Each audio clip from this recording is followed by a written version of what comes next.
amamak kontaten zoztan berak bizi zala Zabalbiden, Zabalbiden Bilbon.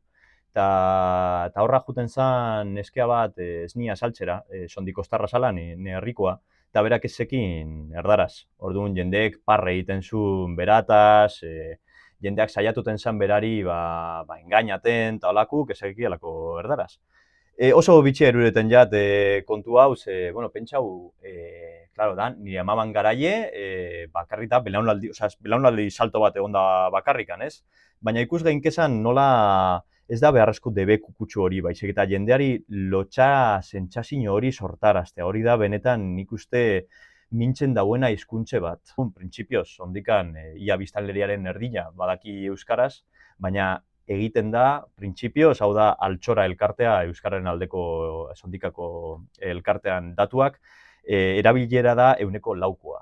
Oso larria da nire ustetan, pentsau nire amaman garaien sondikan egiten zala euskara utzen, eta gaur egun erdera utxe erabiltzen den dela sondika ingurun. Orduan oso, niretzako oso larria da, ez da bakarrik debekuan kontua ikusi dugunez, neske honen bizipena eta lotxa hori eta zen olako bizipena izan dan hori euskararekiko hori da asko mindu dauen sentsazioa edo.